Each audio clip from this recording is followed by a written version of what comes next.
The 92-mile-long valley of the lower Wisconsin River is an area rich in diversity.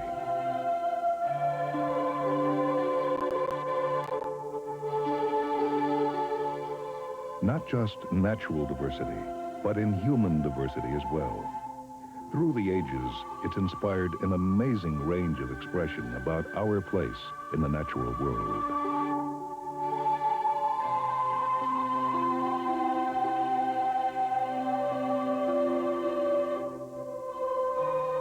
At times, this diversity has led to controversy, but like the many streams that gather to form its waters, a wide variety of people are joining together to save the last free-flowing stretch of the river at the heart of Wisconsin.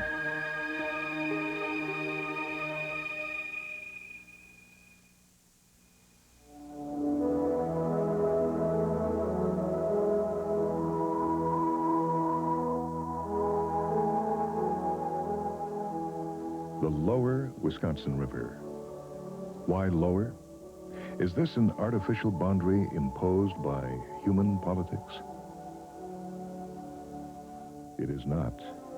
The last glacier dumped a huge amount of sand and gravel into the Wisconsin River, right about where the villages of Prairie du Sac and Sauk City sit today. This sand has only been here about 10,000 years. Hardly any time at all for a river that's millions of years old. Ecologist Aldo Leopold, who lived just upriver, observed that the Wisconsin loves to paint. On the lower Wisconsin, it also sculpts, creating, destroying, then reshaping the glacial debris it is transporting downriver. In exchange for the free ride, the sand has rendered the Wisconsin River an invaluable service. Commercial navigation and permanent structures are made difficult by the shifting sands of its last 92 miles, granting the world's hardest working river a rest before it gives up its waters to the Mississippi. And this is the kind of landscape that you see in the bluffs here would be similar probably to what a lot of southern Wisconsin was like prior to glaciation. Starting in the 1850s, there was a ferry that went across. That's how Ferry Bluff gets its name. Mike Mossman is a research biologist and naturalist who has been exploring the lower Wisconsin all his life. He spent many hours at Ferry Bluff Natural Area, the perfect place to start a journey downriver. Actually, all the flatland that we see up to the edges of the bluffs, which is several miles in some places, was all laid down by the outwash from that glacier, pretty much. The river eventually, through time, wandered back and forth across this large terrace of sand. The lower Wisconsin's geological history, like so many others, begins with the words, "This area was once covered by a vast ocean." These bluffs are a lot of these are capped with limestone, but mostly they're made of sandstone, which was laid down in Cambrian times, which had been something on the order of 500 million years ago. The sandstone would have been laid down near the edges of this ancient sea that was here, because the sand settles out first. Lime sediment in the water formed a much harder layer of rock, limestone, which is more resistant to erosion. The river valley narrows down as you go toward Prairie du Chien or toward Wyalusing, and that's largely because of the thicker limestone that the erosion of the river valley tends to go straight down, and it doesn't have the opportunity so much to go back and forth, the river to go back and forth, and for erosion to wear the bluffs down. If we were looking down here 100 years ago, the river bottom would probably look fairly similar, although islands shift. A lot of spots just along the river, even down below the dam, has some barrens. That old sand terrace there, that's fairly common, a characteristic part of the river. A pileated woodpecker pays an unexpected visit. The one main thing with that species is forests maturing again after being cut. They've come back in general in Wisconsin. Yeah, morning's best time. Watch the mist coming off the water. The sun coming up. Foggy mornings were real common in the descriptions of the early explorers as well. Sometimes they complained because they couldn't leave at 4 in the morning when they wanted to. They had to wait until 7. When they had the birch canoes, the birch canoes, which would have been similar to the size of the one we have today on the rivers.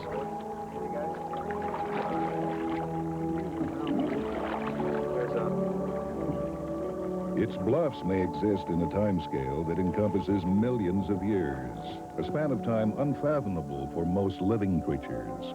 But the lower Wisconsin River has some residents that have been around for that long.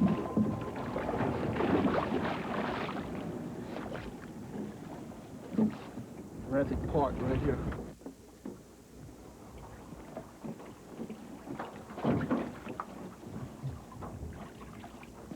Paddlefish have no teeth. They use their gill rakers to filter plankton out of river water. They're one of the oldest species of fish on Earth. Wisconsin's largest paddlefish population lives just below the Prairie du Sac Dam. 53 pounds, and the biggest one we've caught so far was 66 pounds. Ann Runstrom and Rod May are U.S. Fish and Wildlife Service researchers who have been studying the lower Wisconsin's paddlefish population.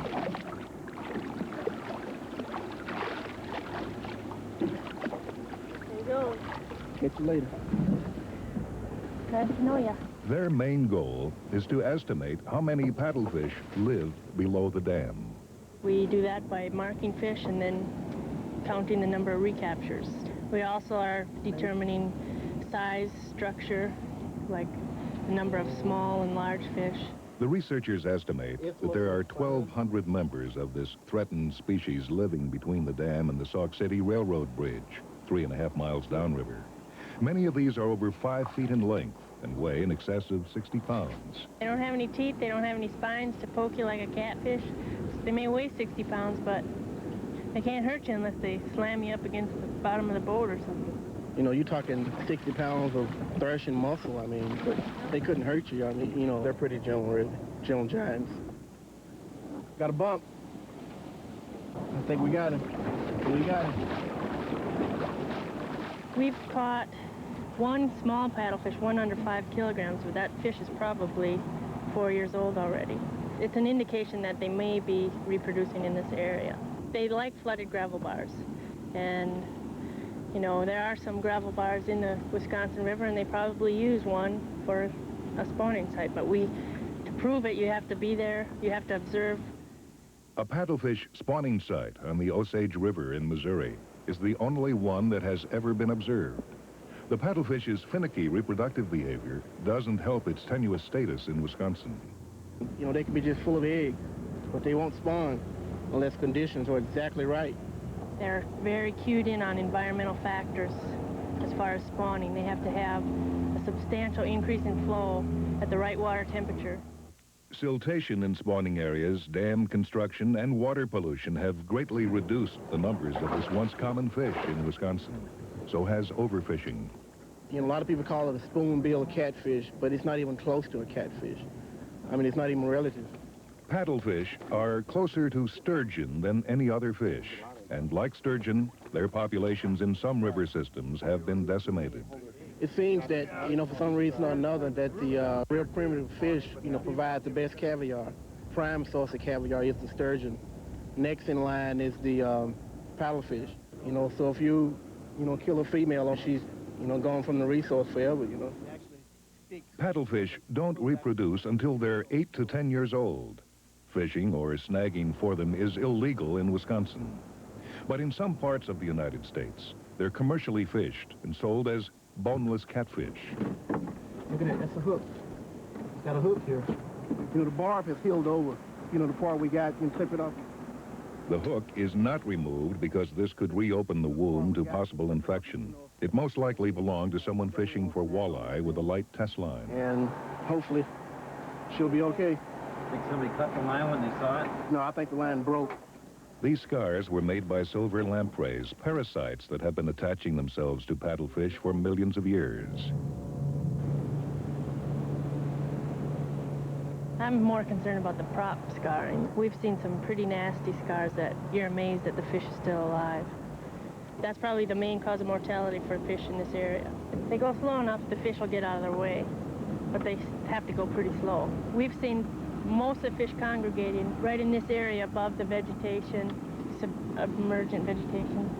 Since their primary food source lies near the surface, paddlefish will continue to feed where they're easy marks for boat propellers. In Florida, public awareness has helped another surface feeder, the manatee. In a similar way, Rundstrom hopes that people of Wisconsin will slow down out of concern for paddlefish, ensuring a better future for these fascinating, vulnerable giants. I guess when you work with paddlefish, I guess you can call yourself a little bit different, because, you're doing something that, not a whole lot of people do. That fish is probably 20 years old or so. 20-year-old fish are pretty common. See those long gill rakers? They're covered with mucus. So the plankton sticks to the mucus, and then the mucus just funnels on down his throat. It's hard to believe that zooplankton, tiny microscopic animals, can supply enough nutrition for a fish this big. When something works, I guess you stick with it, nature does. Catch you later. I think we got him. We got him.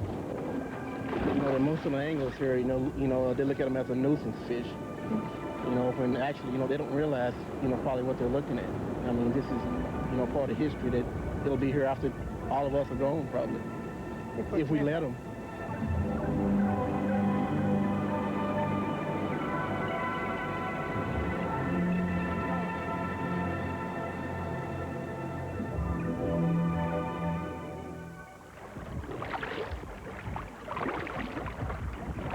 A different sort of paddle has long been the principal means by which people have propelled themselves down the lower Wisconsin.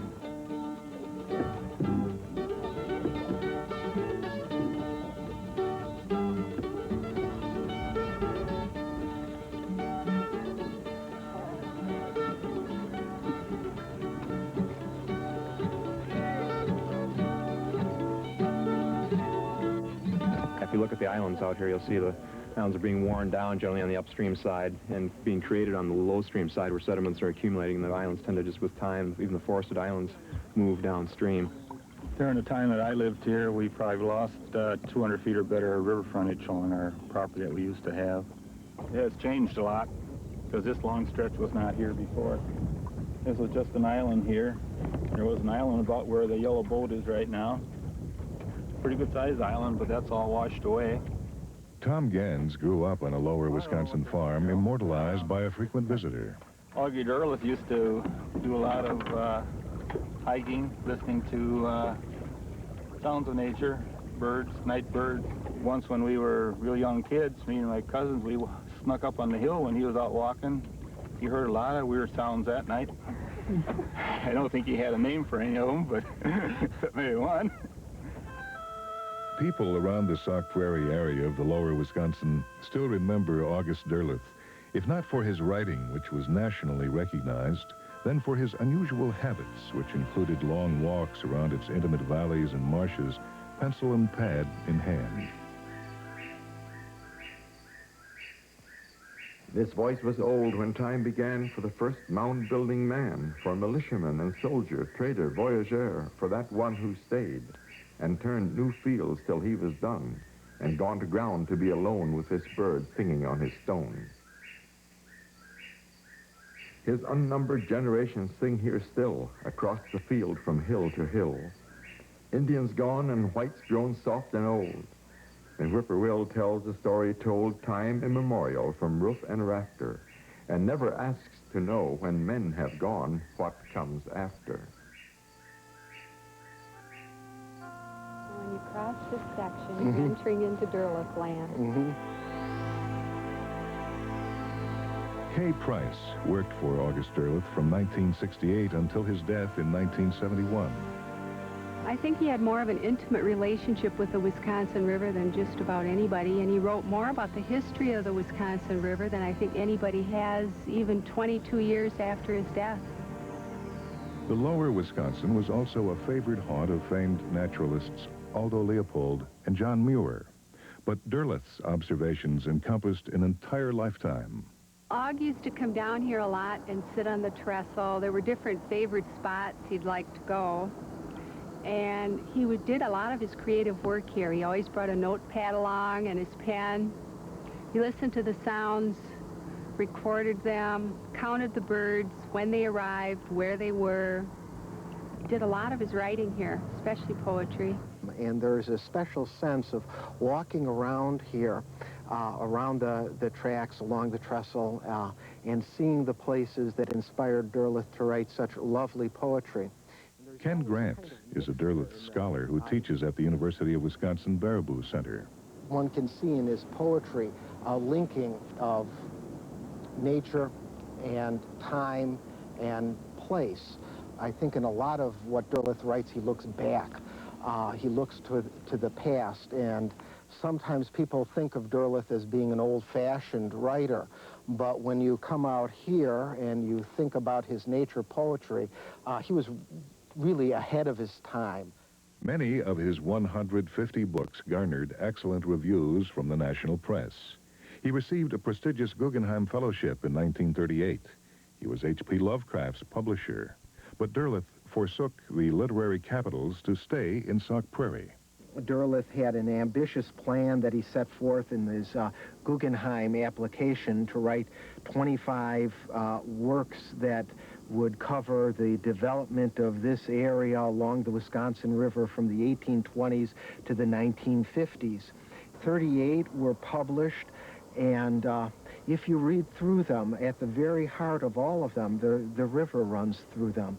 Whether it's love poetry, written along the river, historical novels, nature poetry with animals and birds seen along the river, it is an integral part of his art. I will stand here a little while and look. I will only stand here now and see, until what gazes out from deep inside and recognizes what verities do here abide, speaks from lonely place to lonely deep, of windy tree and man and mute white snow, of leaf and brook. I have not far to go, to children, home, to bed and book. I will not step inside the virgin snow or violate my own deep lonely place. I will only stand a little while and look.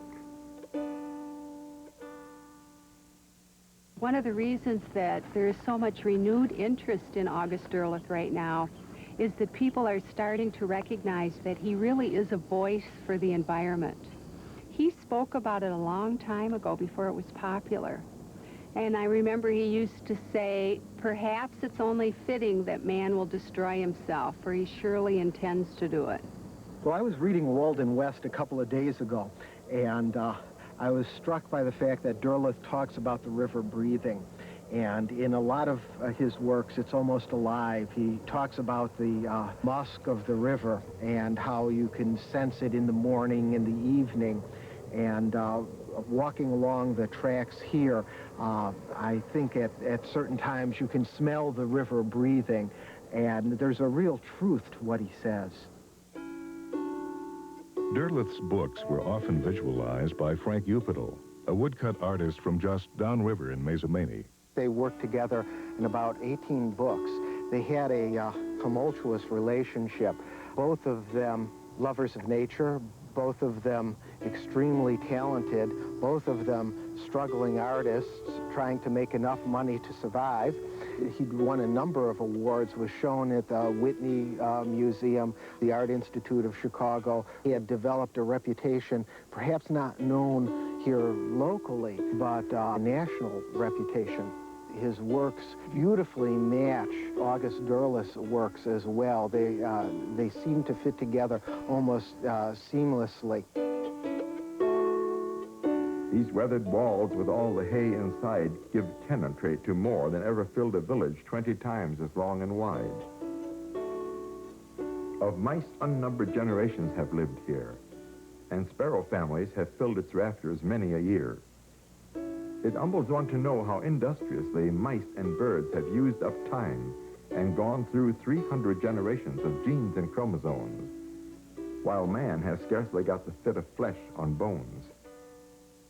I think it's among his very best, and tries to make a comparison to help us, I think, as human beings understand our lives by comparing it to the lives of elements of nature. I never saw him depressed. I never saw him not just eager and full of a zestful joy to be alive and to face the day. He was one of the most dynamic man I've ever met. He had the energy of 4 or 5 men. He did the work of 4 or 5 men. Then he would always have a break in the afternoon where he went hiking, or in the spring, morel hunting. Well, I remember an incident when I went with Derleth one night to hear frogs. I did not want to go. It was not a question of wanting to go, I was going. And he was quite patient with me as he explained that I had an untrained ear and that I should listen closely to tell the difference between a frog and a toad and what the different kinds were. I do remember him saying that the frogs were there a long time before man was listening, and over millions of years they have tried to tell us something, and maybe if we had listened closer, the world would be in better shape than it is today.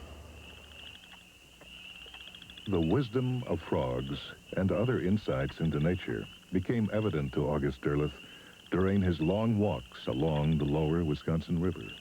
Today, there are still great places to hear frogs near his Sauk Prairie home. Mazomanie Bottoms is one of the best. The adjacent woods is now one of 18 state natural areas along the lower Wisconsin.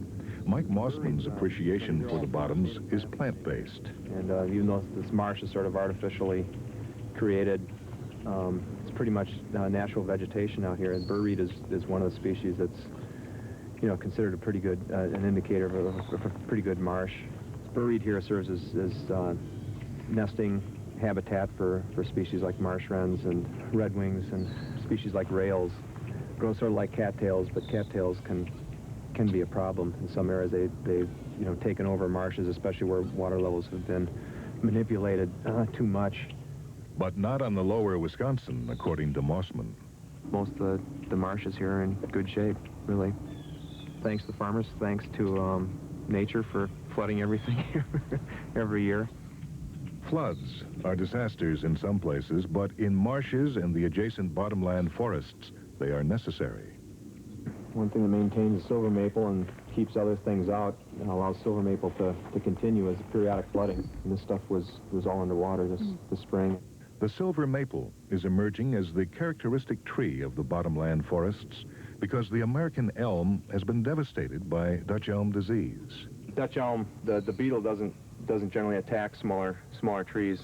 It doesn't happen until they get larger. That's kind of a large one to see in the river bottoms anymore. You'll still see a few skeletons.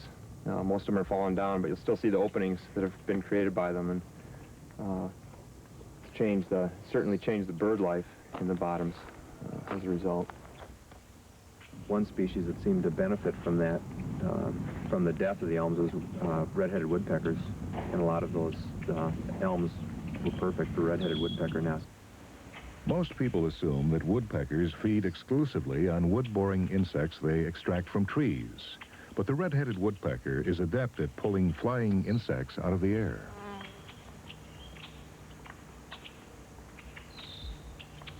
Males and females are identical in coloration.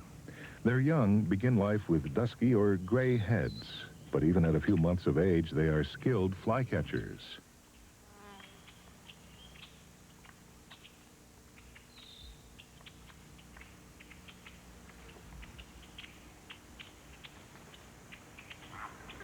Great blue herons also find an abundance of food in the marshes of the lower Wisconsin. They feed on frogs and fish that are feeding on the insects and other invertebrates that are generally breeding in the water. Herons are kind of at the top of the food chain here. Since people don't shoot them anymore, people don't go in and disturb the rookeries, there is more habitat in a sense, less danger to them than maybe there would have been, especially again with no DDT anymore. That took its toll on herons for sure. Think about all the species, probably 50 species of birds that you'd find in an impoundment like this. You know, only about 2 of which would be hunted. Projects like this would have been paid primarily by hunters, but that's not by no means the only purpose for it, and it's certainly not the only benefit for it. I mean, the hunted species here would be just a handful. In nature, beavers often create these backwater marshes or impoundments. By building levees, the Department of Natural Resources mimics the beaver, creating habitat for waterfowl. There's just a whole cadre of marsh birds that occur only in these places along the river. So these places are really pretty important places for birds to nest. You have a much greater diversity of vegetation. So this is buttonbush. It's a native, and it's a good one to see. The reason this is called touch me not is because the seeds are, if you get some of the seeds, you can just pinch them. If they're real ripe, pinch them, the seed pod just splits open and curls back and the seeds fly. Some aquatic plants, underwater there's a whole nother forest under there. The diverse plants are good indicators of a healthy ecosystem, but encouragement of native species in natural areas often requires flooding, cutting, or burning of plants that would encroach on this diversity. For waterfowl, there's been a big push for, decades, and that's, in a way, that some of that is farther along than other sorts of land management. Future management for the lower Wisconsin State Riverway, established in 1989, is being planned at a time when the DNR is shifting its focus from single species to a more diverse approach. Part of the challenge is to come up with ways of determining what sort of a landscape you want, and that's something that hasn't really, I think, is sort of in its infancy. It seems we know how to manage. We just need to figure out when. How do you weigh one against the other? And do we want to create more impoundments like this, or do we want it to be silver maple bottoms? How do you evaluate the whole landscape and decide what it should be made of? An important aspect of this kind of evaluation is comparison of today's lower Wisconsin to the one described by earlier travelers. One rich account was left by Henry Schoolcraft. In Schoolcraft, we'd usually talk about how great civilization was, and won't it be nice when this wilderness becomes civilized. A noted Native American ethnologist, Schoolcraft was also one of the first naturalists to travel the lower Wisconsin, leaving us a record of it circa 1820. Then he really started talking about, God, what's really going to be neat. I wish I could come back in 100 years and see what this was like when it was really civilized. And to think that now we'd give our right leg to go back to his day and see what it was like then. Every once in a while, he would sort of enjoy where he was. Our route this day carried us through the most picturesque and interesting part of the Wisconsin, called the Highlands or River Hills.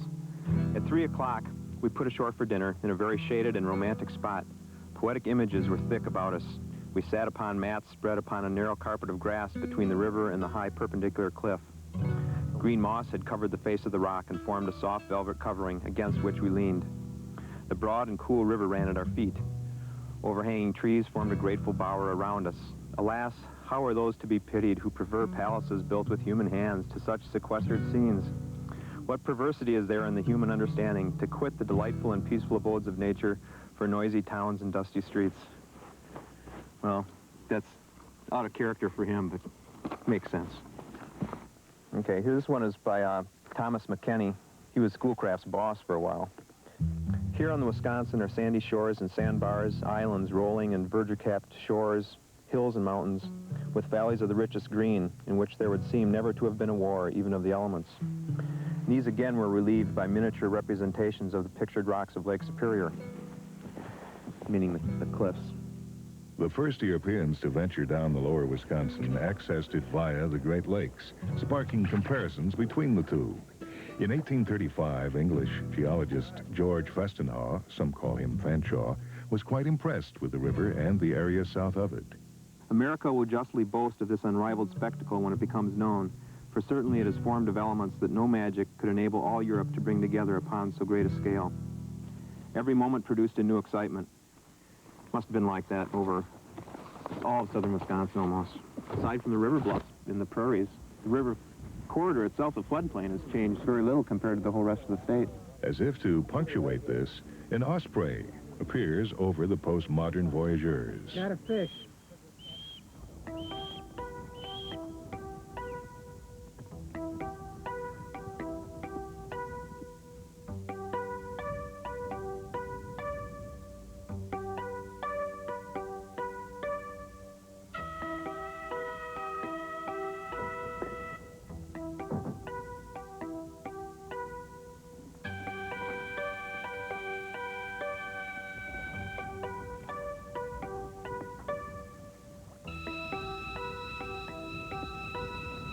Ospreys, smaller relatives of the bald eagle, have been seen more often on the lower Wisconsin the past few years. They hover high above the river, waiting to dive on an unwary fish. Again, this is Festinaw on another trip here. Besides talking about what lousy accommodations he always got on the frontier, he would intersperse that with really nice accounts of the landscape. The river, however, was so shallow in many places that our canoe frequently grazed the bottom. And going with unusual velocity, we more than once got so fast in the sand that we found it difficult to force it back into deeper water. It's familiar. Upon such occasions, now this is where we got to work on this. Upon such occasions, or at any difficult passes, the men never hesitated to jump out. We all jump up at once. Other people from the British Isles followed Festenhaw into the lower Wisconsin country and also saw beauty in its landscape. One of their offspring drew such inspiration from it that he influenced the way buildings look all over the world. Mr. Wright's mother's family settled in this valley, and in 1911 he started to build Taliesin, which was his dream of building with the land in a very dramatic fashion, building of the hill, not on the hill, as he put it, to capture a view of the river in this direction, of the hills in that direction, of the farmlands all around, and from every room in the house or every place in the house you can find some kind of a view quite different from the other. As members of Frank Lloyd Wright's Taliesin Fellowship, Charles Montooth and Cornelia Brierly observed firsthand how he drew on his lower Wisconsin River surroundings. I've often thought that had he been born in the city, like Chicago, New York, that he might have been a different influence. I think that growing here and living here, working here as a young boy, I think it had a lot to do with his approach as well as the actual design of the buildings. Of course, the influence of the river on Mr. Wright is especially noticeable because he mentions taking the sand from the river to put on the walls of the building, creating the plaster, the color and texture of the sand, and you get that also in here. Well, I came in 1934. We had a very good view of the river, but foliage grows so fast in Wisconsin that you can't keep up with it. But it was really a great part of the house at that time. And we had certain spots that we used to go to on the river, and Mr. and Mrs. Wright enjoyed that too. That was all part of our life at the time. He loved picnics.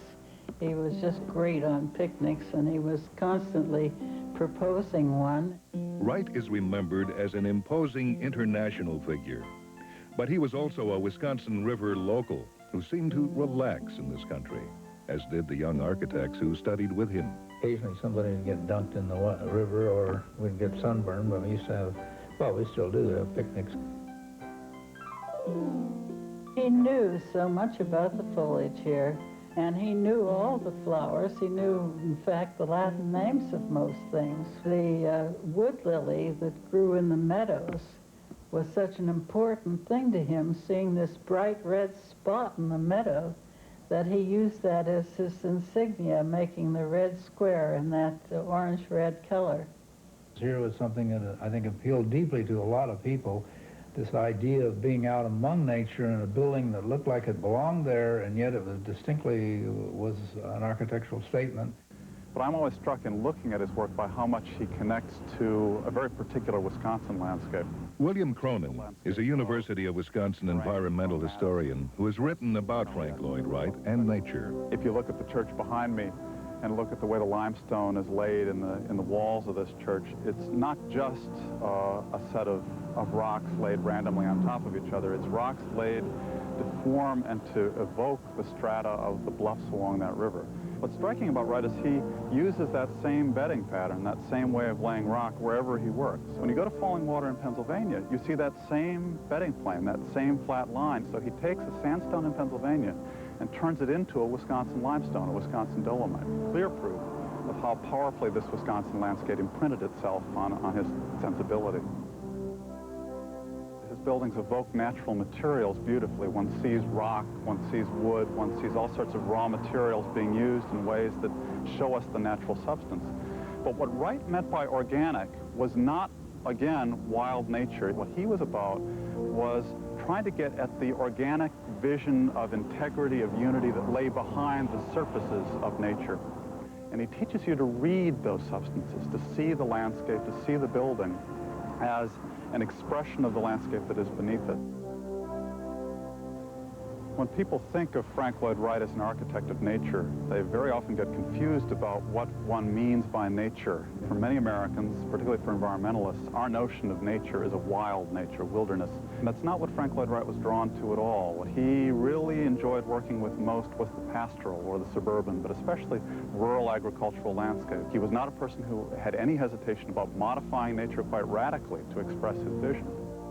Mr. Wright definitely liked to improve nature, as you can see by the valley around us.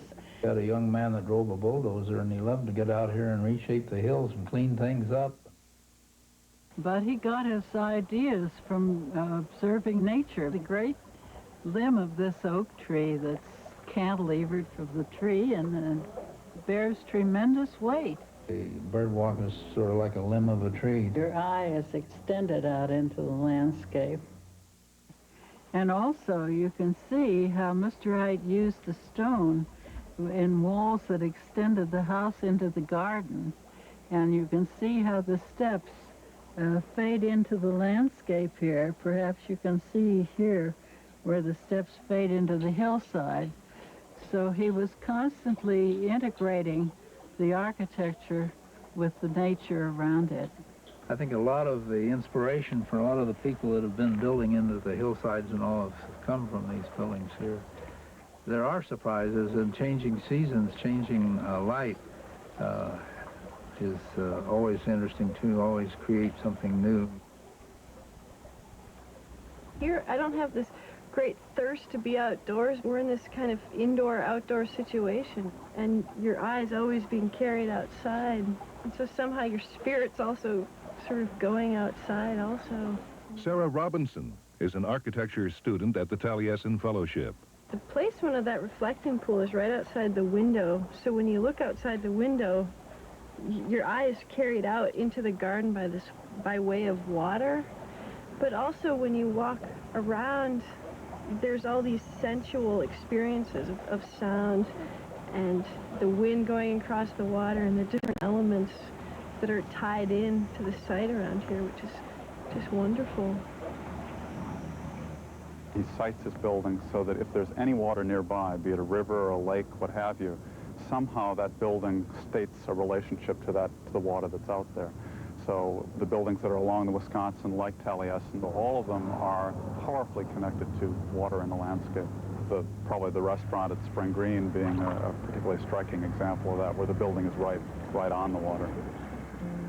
In the 1950s, Wright and the Taliesin Fellows redesigned a small riverside cafe adjacent to the Taliesin property. It was one of our favorite spots where we'd stop off and for ice cream and Coca-Cola and marvelous homemade pies, but the old cafe is still down there. It's sort of swallowed up in that whole building.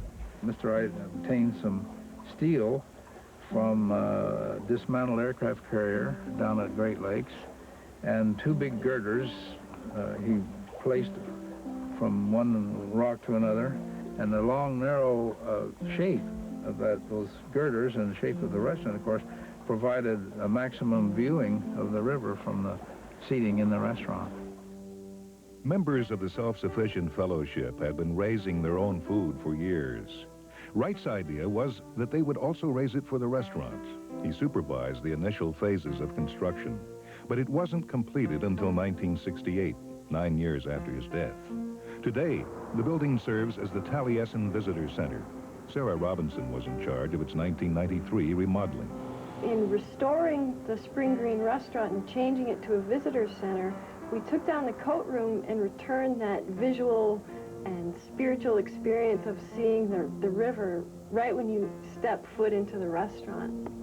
Another thing we're doing is returning all of the lines to the sill height of the windows, so that anywhere you are in the restaurant, there's nothing large that impedes your view of the river. So we're keeping in line with the principles that Frank Lloyd Wright had when he first designed the Spring Green restaurant, which is to create that relationship between the river and the person eating and the architecture.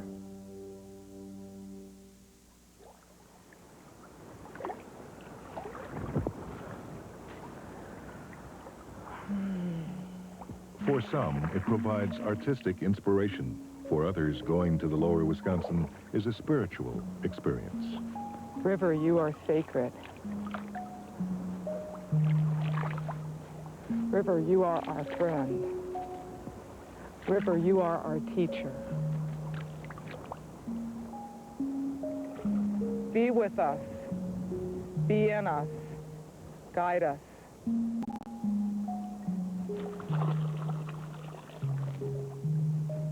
Selena Fox is director and high priestess of the Circle Sanctuary, a group of people dedicated to nature's spirituality who live overlooking the lower Wisconsin near the summit of Blue Mound. Nature's spirituality, or what some people call contemporary paganism, has as its heart communing with the divine through nature. We celebrate the change of the seasons. We celebrate the divine in all the elements on the planet, and connecting with the sacredness that is this river. I honored it with the elements: earth, air, fire, water, spirit, in their unity. Spirit of this river, be with us. Spirit of this river, flow through us.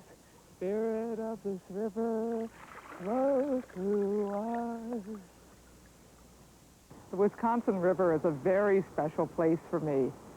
West Blue Mounds Creek runs through the land in which I live, and it flows down to this river. From time to time, I find that I myself have to physically come out here and connect with the larger water that's flowing through this part of Wisconsin. The Wisconsin River, to me, is a symbol of this part of the state. It is something that connects us with each other, those of us who are in this region.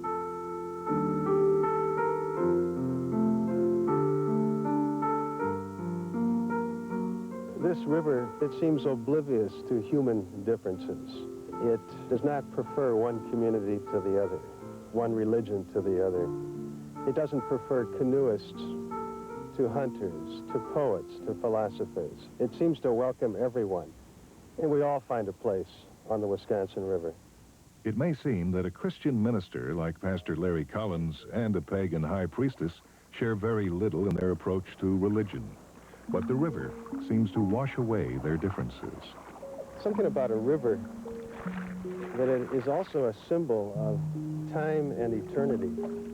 Even though we can see the other bank, its source and its destination are somewhat blurred. We don't know exactly precisely where it begins and where it ends. So there are boundaries, and yet there's a sense in which the river has no boundaries. It's totally open-ended.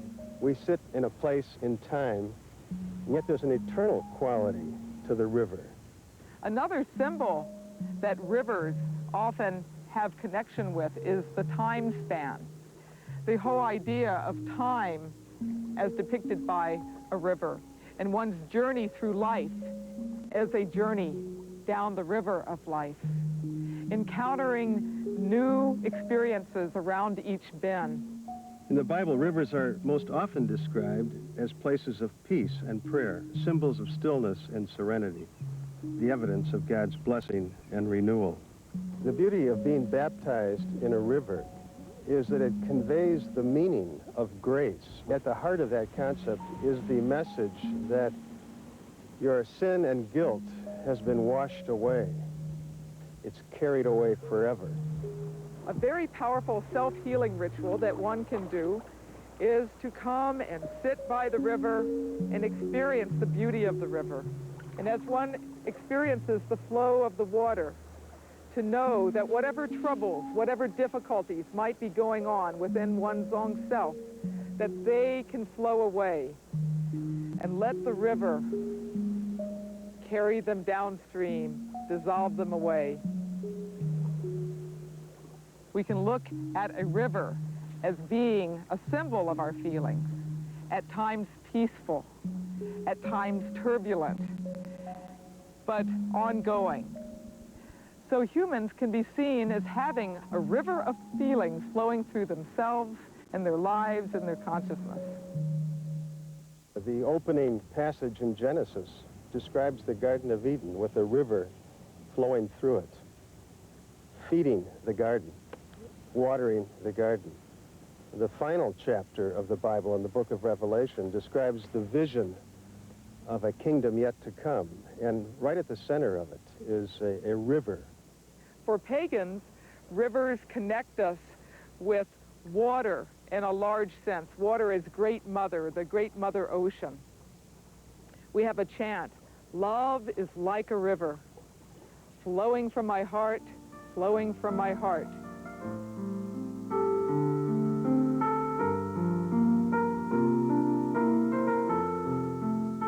This river has inspired so many people, and this somehow awakens interests and abilities and gifts in them. It's a spiritual kind of catalyst, this river. It awakens things in people. I came here and all of a sudden my interest in trees was awakened. I think the river had something to do with it. And now I'm growing trees from all over the world. I've got 170 different types here. It's my own arboretum. One of Pastor Collins's trees has a very special relationship with the Wisconsin River. The source of the Wisconsin River up in northern Wisconsin contains many tamarack bogs. A tamarack tree exudes a kind of chemical through its roots that colors the water and gives it that brownish color to it. It's not a pollutant at all, and we see it here the whole length of the river. One of the unique things about the tamarack is that it is coniferous, it has cones, but it is also deciduous. And around the end of October, the needles will turn a brilliant yellow, and then it'll drop all of its needles in a few weeks thereafter. This pine tree, these are the oldest living things on the planet. The bristlecone pine grows to be 5,000 or 6,000 years old, and it's a very slow-growing plant. It does not live hard, die young, and leave a beautiful memory. This is a long liver, no great display of anything, but just patience. Well, there's hardly a tree in my arboretum that I haven't learned something about life and faith and relationships. See, the green is a dominant color, but when that gives way to recessive colors, then we see colors that have been there all along, but not visible to us. And again, I think, well, what does this teach me about life?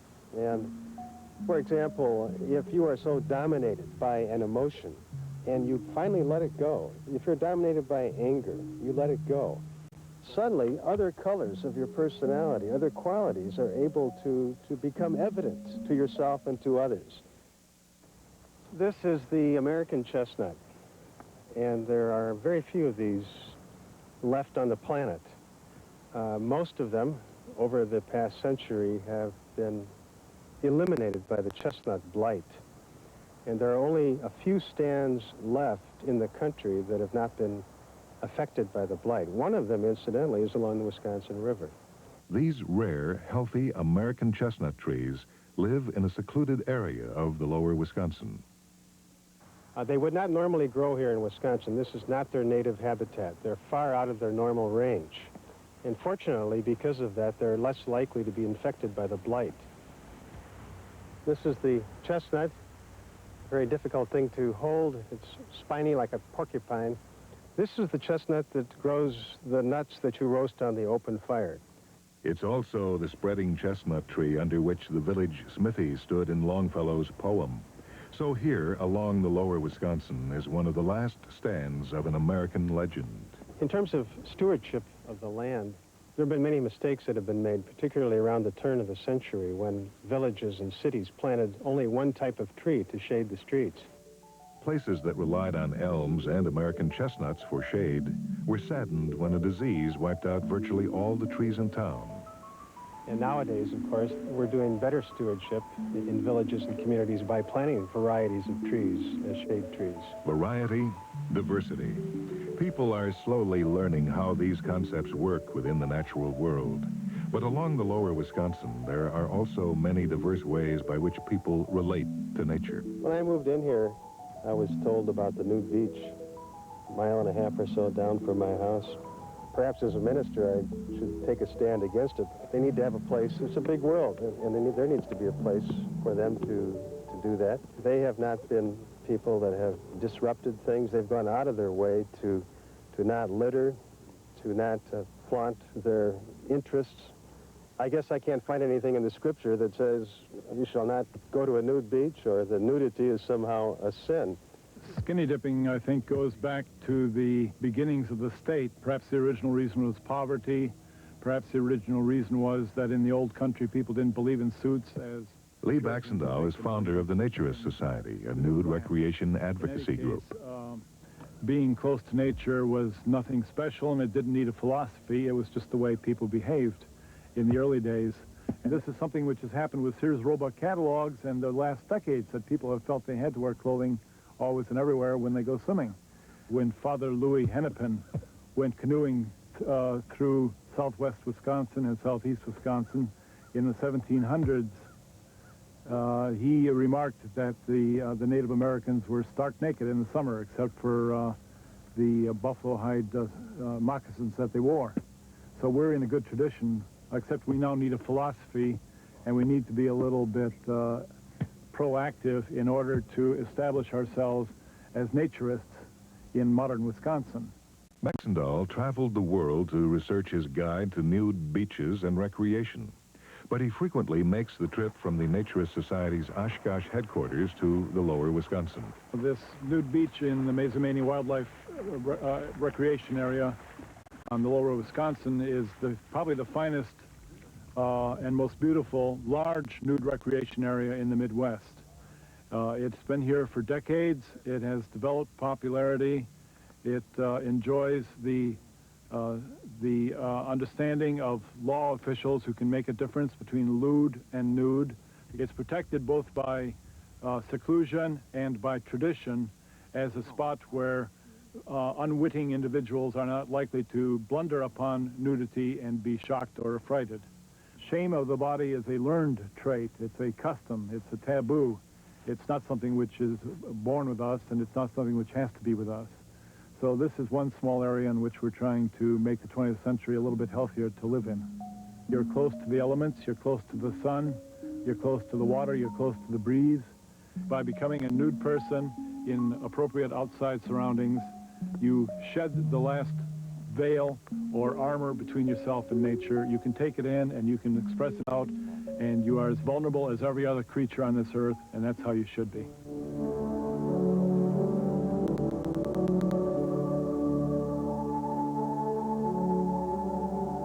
To the river, the many human opinions about it are as temporal as the sand paintings it creates for its own amusement. A lot of people in Wisconsin have had a powerful sense of belonging to the landscape, feeling responsibility for that landscape. People in Wisconsin are used to looking at the land around them and seeing the remnants of major geological processes in the past, remnants of pioneer settlements doing agricultural work on the landscape, remnants of Indian mounds that are present here. And as you move through Wisconsin, as you look at the terrain around you, it's like reading an immense history book laid out in front of you. We have proven that we can take care of our land. Paul Babington has a sense of that history. His family has owned land along the lower Wisconsin for 130 years. Like many other landowners, he sees the state riverway as a new era, but views it with mixed emotions. I think it's necessary. We know that there are too many money-hungry land developers that if they could grab onto a piece of property, they would certainly immediately put housing on it or make campgrounds or something. On the other side is the people like myself and my neighbors up and down the river who have been good stewards of the land all these years, and as you see, it's beautiful. This is why the DNR wanted it. If we'd have ruined it years ago, nobody would have wanted it. You hear people talk about dominion over the earth, and it sounds like that we can simply do anything and everything that we want to do. But I think that has to be tempered with the sense of responsibility. I support the lower Wisconsin Riverway restrictions, that they're basically in place to preserve the beauty of the river. I think the thing I would be most worried about is some of the uplands, the ones that are really going to take management, either the oak savannas and the barrens and the prairie remnants. Those are going to be the hardest things to manage, and they're things that sort of disappear bit by bit if we don't manage them. I think that's maybe the biggest challenge. In the years since non-Indian settlement, nature has been altered to a point where intact examples of ecosystems are like rare gems in the rough, ones that require an occasional polishing. A successful push for preservation of these natural areas was made during planning for the Lower Wisconsin State Riverway. My hope for the Lower Wisconsin is that we're able to make some wise management decisions on maintaining the biological diversity of this place, and that we have the wherewithal to actually make those decisions into reality, both through private land and through public land. You know, the value of this corridor is going to just increase every year, really, if we do that. One thing I think we're maybe it needs more work is on the human history and the cultural heritage that's along here. I don't know what it is about this stretch of river from the Dells south to Prairie du Chien that has produced such an extraordinary gathering of artists, intellectuals, major thinkers. All of those figures are major figures not just in Wisconsin, but in American history, articulating a vision of the human place in the natural. Where do we want this heritage to continue? What are people going to look back on 100 years from now? What sort of heritage will there be then? That mingling of farm, field, woodland, and town happens, in a sense, in a gentle enough way on the Lower Wisconsin that none of them seem to dominate the others. It's possible to imagine a vision of harmony in that landscape, which I think underpins the vision of stewardship. I think we have to think about the river not just as a natural system, not just as a recreational area, but as a place to live. My hope for the future is that we would simply realize the symbolic value of the Wisconsin River. It's a symbol of our unity in Wisconsin, unlike any other entity that I know of. The diverse group of people who care about the Lower Wisconsin all may have different reasons for going to the river, but each celebrates what it is and what it can be. Preservation of the things they love about it has begun, but this will only continue to the extent that they learn to work together, like the gathering waters.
The 92-mile-long valley of the Lower Wisconsin River is an area rich in diversity.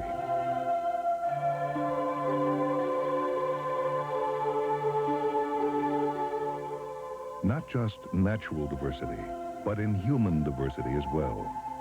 Through the ages, it's inspired an amazing range of expression about our place in the natural world.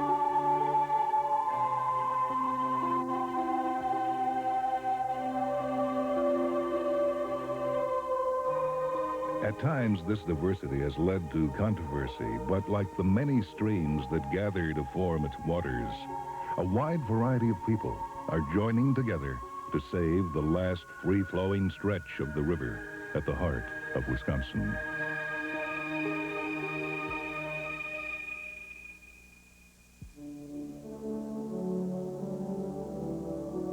The valley of the lower Wisconsin can dazzle you with variations of the color green. But the river itself is a world of sand, debris from the last glacier that is slowly moving west toward the Mississippi. Its unpredictable depths make some forms of transportation more practical than others.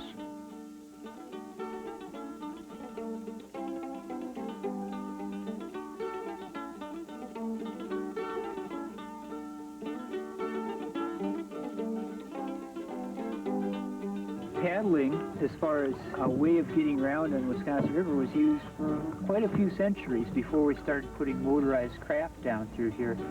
And it's still one of the nicer ways to see the river.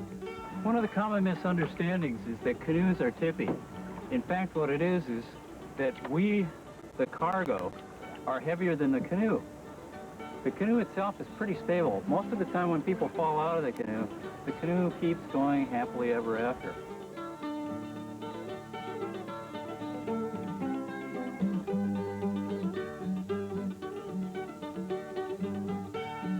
Most of the canoes today are made out of about 4 different materials. There's the traditional wooden canoe. All of those components were harvested out of the forests that the Aboriginal peoples lived in. The white man came along and he saw some potential to improve on the methods of production, and he would build the ribs the way they built traditional wooden boats in Europe over a form. Basically, it's a production version of the birch bark. And they would use a skin of canvas filled with oil-based paint to keep it waterproof.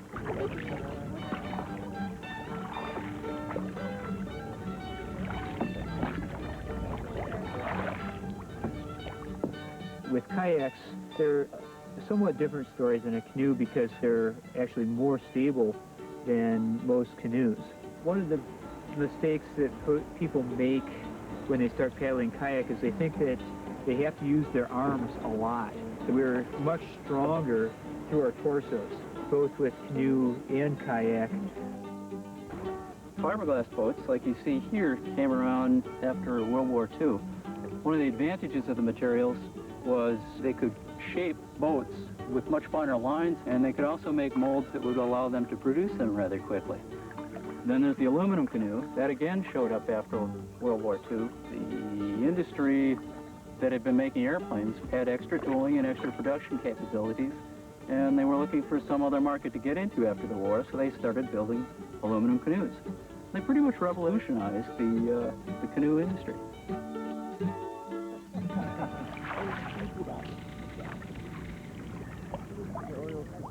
We've done a lot of surveys on the lower Wisconsin River here. Mike Mossman is a research biologist and naturalist who grew up near the lower Wisconsin River. 1900, it was a lot easier to find a prairie chicken in southern Wisconsin than it was to find a cardinal. All those birds tended to move north along the river bottom. They're not migratory, so they can't last the winter here with snow. It's pretty much a result of winter feeding. The benefits of 20th century civilization have helped cardinals along the lower Wisconsin.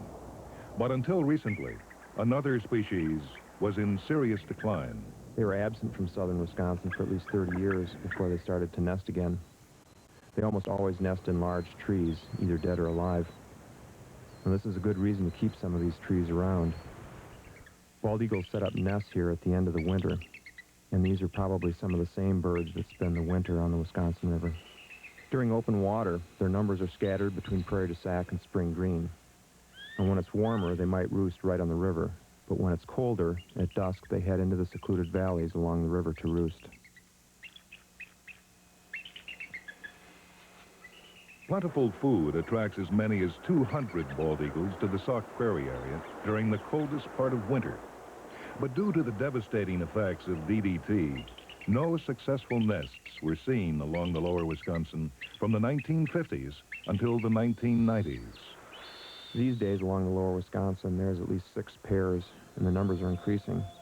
So you see bald eagles all year long here now. Their return is an encouraging sign that damage inflicted on the environment can be undone. But decisions made in the next few years about development in Sauk County will reveal just how serious we are about keeping these eagles around. Questions about environmental impact didn't burn so hot earlier in this century. When the Prairie du Sac Dam was built, the question was more, could it be done, than should it be done? It was to be the first large hydroelectric project west of Niagara Falls, and Magnus Swenson was just the man to take it on. Magnus Swenson came to this country a penniless orphan from Norway, got himself educated and made a huge fortune in the sugar refining business. And then in his retirement, he got into the electric light and power business, and construction was started in January 1911. It took 4 years, almost to the day, completed in January 1915. Denman Kramer was superintendent of the plant from 1959 to 1971. An undertaking of this size would be considered to be monumental even today, with the largest contractors that are out there would be hesitant to tackle a project of this magnitude to try to harness a river this large. And 80 years ago, this place was built without the use of cars or trucks, bulldozers, or earth-moving equipment. They did it with steam engines and manpower and teams of horses. And in the fall of 1911, they had a major flood. They had to redo quite a bit of the work that had been done up to that point. And then in the early spring of 1913, the high water flushing the ice out did a very great amount of damage. A lot of it had to be replaced once again. When they built the dam, they didn't, it was before they had slide rulers, so they figured everything mechanically, and then they doubled that because they didn't want things to break. What's remarkable, the original prime movers, the turbines that drive the generators, are the original ones still functioning. So are 4 out of the 8 machines, the original ones. The parts that are replaced are fabricated right here with our own people. Although hydro dams are considered a clean, efficient way to produce power, today there are concerns about the environmental impact of new dams. But Magnus Swenson's $7 million investment, which continues to produce up to 30,000 kilowatts per hour today, was the product of another era. One story I heard was Magnus guaranteed it for 50 years because it was the first dam built on a sand bottom. If those timbers remain wet, they don't rot. And it's still here, and it's an amazing place, really. The Prairie du Sac Dam is the last attempt by humans to impose their will on the Wisconsin River. Upon leaving the dam's floodgates, it becomes the lower Wisconsin, a refuge from the world powered by ready kilowatt, free-flowing and serene. It's possible, in just a few hours, to become part of a world we were once very much involved in, to reacquaint with the surroundings human beings have lived in for most of our time on Earth. Sandbar camping allows for this total immersion in the river. There's also time for some fun. Come gather around people, scarf down my organic oatmeal. Ah, shut up. You're one of these guys that wakes up in a good mood. I knew it'd wake him up. Wake him up. Yeah, Bill. An extended trip on the river can be a time for renewal.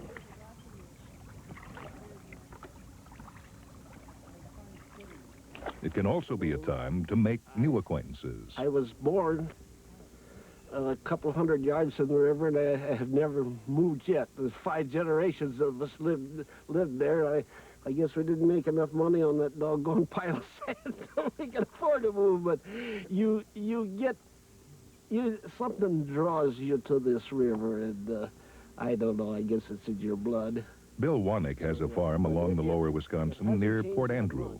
People is what makes a difference on this river, you know. Look at over there, that sea there.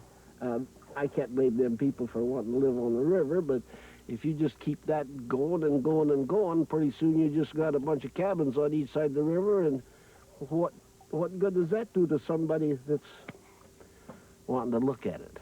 Bill was a member of the Citizens Advisory Committee for the Lower Wisconsin State Riverway, which was established in 1989. Like many landowners, he was initially against the Riverway. The good old boys are thinking about themselves. You know, this is mine, and it ain't. They're just using it. And they're supposed to give it back to the next generation as good as when they got it, and it'd be nice if they give it back a little bit better. Many landowners like Bill have received tempting offers for their property from people desiring riverfront weekend retreats. He decided to sell his land to the state for the Riverway instead, but he kept one special parcel. It's a place that I could sit up on the bank and look and kind of dream. You know, when you see this river about every day in your lifetime for 70 years, why, you get attached to, you get a love for it, and that sounds a little goofy, don't it? You don't have to be a avid sportsman or anybody else, but you just gotta sit and look and dream. You dream of how things were, and then you got to think about how things is going to be after you're gone. It actually seems cleaner than it used to be? I think it is. Maybe it's just I'm a dreamer, but I think the river is coming back, fellas. I really do. I believe that river is coming back. We owe that to some conservation. That's what we owe that. We owe that to people that's thinking. Because there was a time people was afraid to eat fish out of this. I wasn't afraid because I was brave and I had a good stomach. It wasn't that good a fisherman either. If we just don't lose our cool, we'll have something good here. It kind of, like I say, this river grows on you. And sometimes I just get a tear in my eye when I see this and talk about the times, good times we've had, and with good. Oh, so I hope they are, and it should be for you people. You're the people that's going to be using this river. It's been good to me, and I tried to be good to it.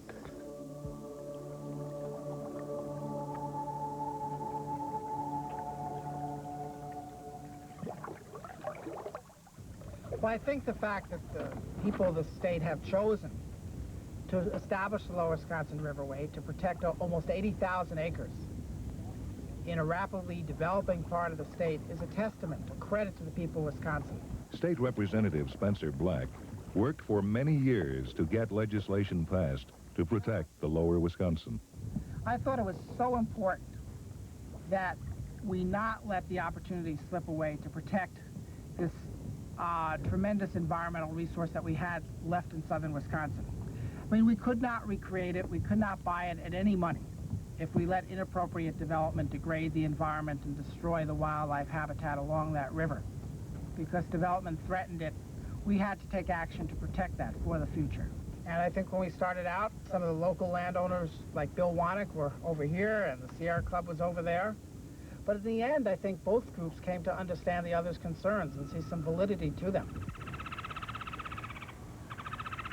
I think what makes the protection of the Wisconsin River such a model for other efforts of this sort is the combination of zoning and eventual acquisition of the land and protecting the land on a landscape scale. No conservation victory like the Lower Wisconsin River just happens. This is a 20-year fight. It involves hundreds, probably thousands of people fighting to protect it. But every fight to protect the environment is tough because it's always difficult when you're trying to make a decision that looks towards the future rather than just exploiting for the present. The Lower Wisconsin River is not just a beautiful place and a place to enjoy swimming or canoeing or fishing. It's also a very special part of the natural heritage, a natural heritage that we've lost all too much of in Wisconsin. It's the home to almost 70 species that are threatened or endangered or of special concern. There are 18 areas which are some of the best examples of the ecosystems which once dominated this state 150 years ago before settlement. It's a very special remnant of what once was Wisconsin. This heritage includes the Avoca Prairie, the largest and best lowland prairie east of the Mississippi. It's pretty much its native boundary and a native formation within a fairly natural landscape, which is much different than other prairies in the state, which, tend to be just little parcels, pieces along railroad tracks. But Avoca Prairie is pretty much just intact, so it's diverse, and it's on a scale that can be managed. Something that's worth saving. It's not going to lose its complement of plant and animal species, I don't think, as compared to small remnants where we worry about the same elements disappearing just because of small size. Escaping one by one. Oh, yeah, oh, yeah. Mike, I know, bounce off my leg too. Whoa. Right there. Oh, he's on your leg. Oh, yeah. You got it? I think you got him. What do you say about that? This is, all the more reason for places like this. I've never seen so many leopard frogs in one place. This is a real meadow frog. It's a road jumper. Caught one out of about 200 tries. So it's about the hardest one to catch. They're quick. Yeah. Yeah, they are. Yeah. A lot of the wet prairies have been drained and ditched. This one has been saved partly because it was used for marsh grass cutting, where farmers just cutting the native grasses mostly, using it for the cattle and horses. So that's one thing that kept this from succeeding to shrubs and woods over a period of several decades. This would turn into a really brushy site and eventually probably into forest. Now it's not the cutting that keeps it there, but it's the controlled burning just for the sake of maintaining the prairie. Using fire to control invading species is nothing new. Native Americans did it for hundreds of years. But the people living on the lower Wisconsin found that some invading species were harder to control. The Ho-Chunk-Ra, now known as the Winnebago, have recently been making moves to reclaim their heritage along this stretch of the river. And this was a traveling place for people that traveled along this Wisconsin River. So they camp here and all that, and this is their home. The effigy mounds were kind of rediscovered, I guess, by some of the research we were doing on the Wisconsin River. And Richie Brown is project supervisor for an effigy mound preserve being established by the Wisconsin Winnebago tribe. Our interest was in the preservation of the mounds because we're concerned that they've been here anywhere from 600 to 1,000 years or more and would like to see them stay that long again. Our interest is not so much in the river frontage, but the protection of the mounds. Earthen mounds formed in the shape of animals are found all along the lower Wisconsin. Over 80 have been located at this site, including an extraordinary number of eagle-shaped mounds, one with a 1,300-foot wingspan. Professor Shears, Jim Shears, found it through air photos. It stuck out. It's a quarter mile long. So you don't really know what you're on until you're standing there and you look down at it. And then it kind of pops out at you. It's an eagle mound, a ghost eagle, I guess is what we'd call it, because it wasn't documented anywhere. We haven't found any documentation on it yet. Many of the mounds were mapped by surveyor T.H. Lewis over 100 years ago, but he missed the giant eagle. It was too big for him. See, he was used to seeing the mounds out here anywhere from 100 feet, 200 feet, 300 feet long. Across the river there in what they call Muscoday was a Winnebago village, and up until 1840, this area was Winnebago. We're in Eagle Township. The Eagle Creek is right over here. We got Eagle Corners. We got the town of Eagle. I think people remembered things. Jan Beaver's a member of the Cherokee tribe who encouraged the Winnebago to preserve the site. The corridor from the Mississippi all the way to Sauk Prairie is a traditional Winnebago controlled corridor of trade. I think some of what's happening in the Winnebago Nation right now is thrilling to be associated with, because they're the language, the culture, what the people want to do with education, the empowerment of the people by the people. This is a realization of it here. The Wisconsin Winnebago are working to create the Ghost Eagle Nest, a cultural heritage park that will include preservation of the mounds, restoration of the native prairie, reintroduction of buffalo, and construction of a center for cultural exchange. What we're looking to is the elders for direction on this, because we can locate them. We've got the technology and all that. But that's only part of the story. See, the rest of the story has to come from the elders. And when they share that with us, then we'll have the complete package. Archaeologists believe the mounds were built between 650 and 1250 A.D. They've located some in Illinois and Iowa, but the majority are in Wisconsin. Until recently, scientists said there was too little evidence to identify the mound builders. Are the Winnebagos mound builders? How about the Chippewas? How about the rest of them? That's a question archaeologists have. They'll never know, no matter how far back they go. These mounds are made by the spirits of the Indians that fasted within the Indian village. And in order to show the Indians these spirits, they have to appear on top of the ground. And that's what these are, all of them. They're not made by human beings. It's about time we come forward and claim these places wherever these mounds are. Because they're ours. They were given to the Winnebago people, not anybody else.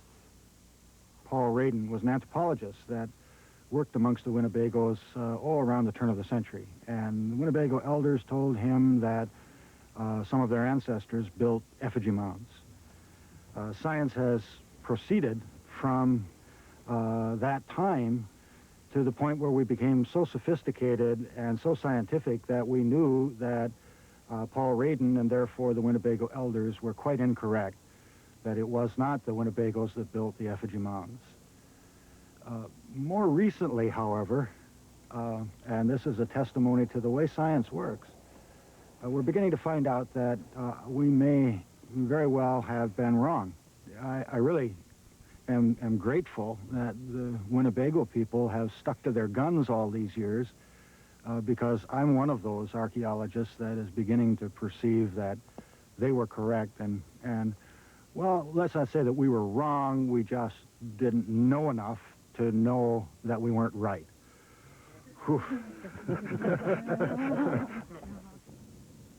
I like this place, and this is sacred to me. I have a great respect for you. Thank you. Yeah. And there ain't too many persons like you know. Well, the farm's been in the family 90 years, and we always respected the land, and we respect the people that built these mounds. Any place where these are built, it's not an ordinary place.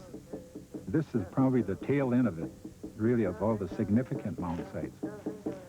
And from an Indian tradition and culture, I think this is, you might say, your pyramids in Egypt, your Stonehenge. The most significant thing that the Winnebago or any Native American retain is what's here on this earth.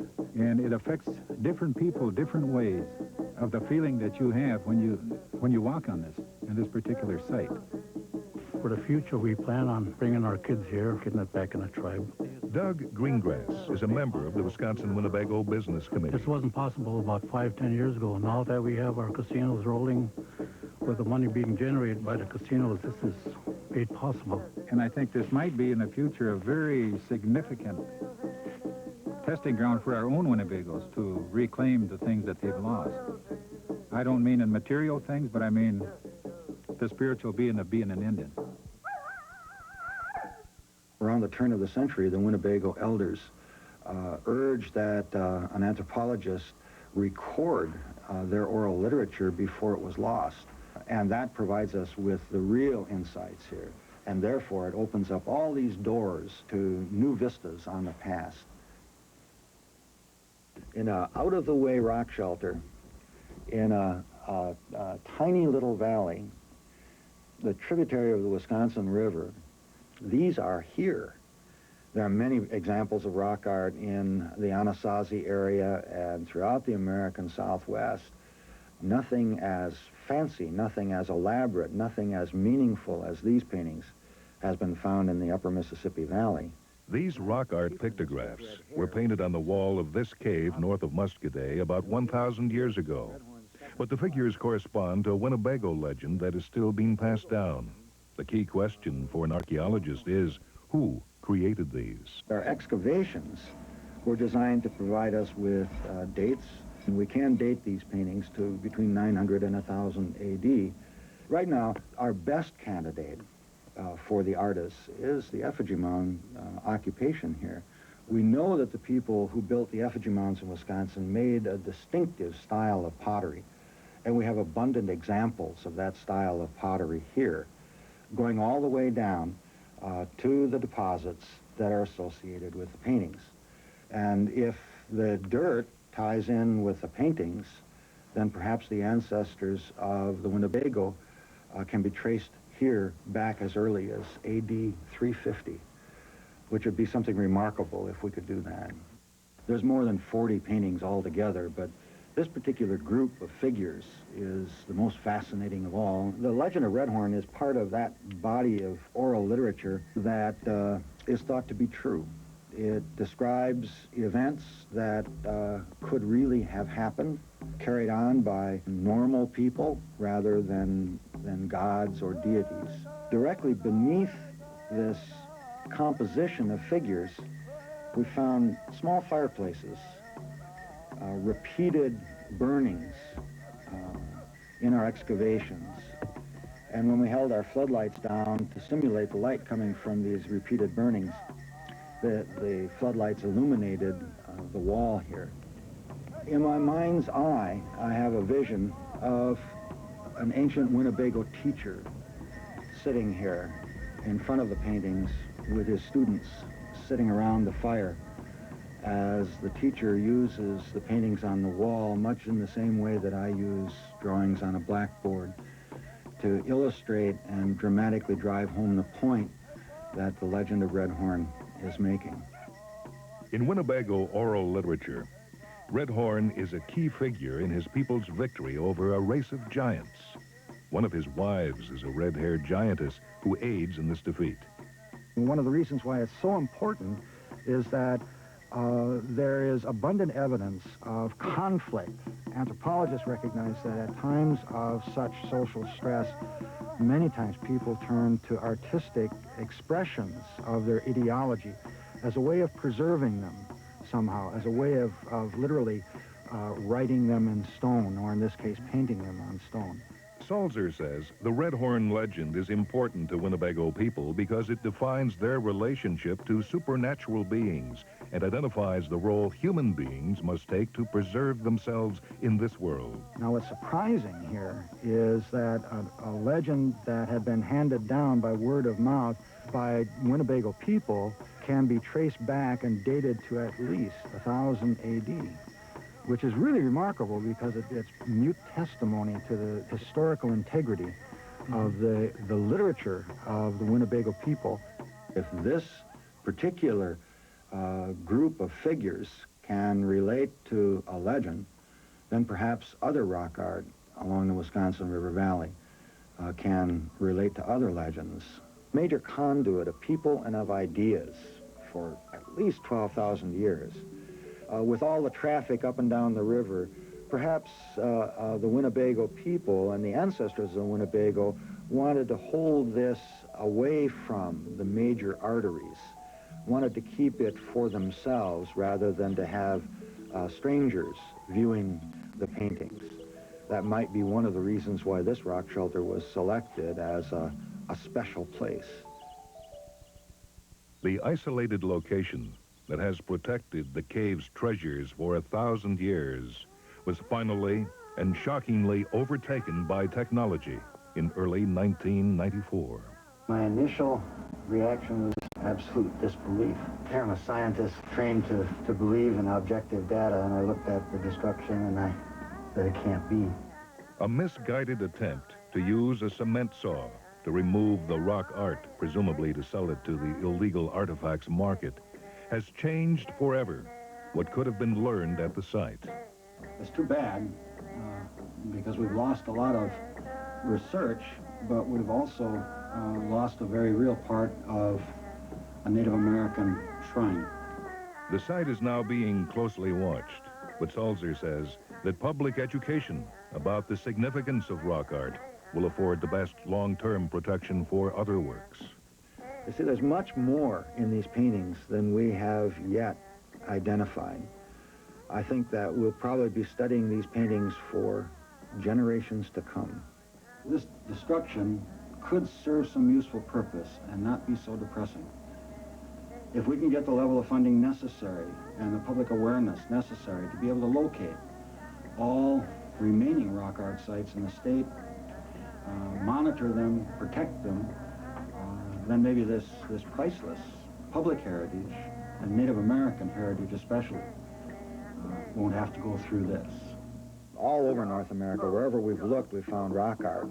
This portion of Wisconsin was the very last land that the Winnebago gave up, implying that this is where their roots are deepest. These paintings date to about 900 to 1000 AD, but they're part of the use of a shelter for very special purposes that goes back to as early as 350 AD. Those are roots. I mean, some discussion that it might be, you know, that there's very, very little of this, that sand prairies may be purely Ecologists also view the lower Wisconsin corridor from a continental perspective. The trick with conservation is to find big enough areas to preserve species, and there aren't many places in central North America where you've got this much really unspoiled, unfragmented land that could be linked. So it's, yeah, it has an incredible promise. Charles Curtin's research at the University of Wisconsin Zoology Department often takes him out to places like Blue River Barrens.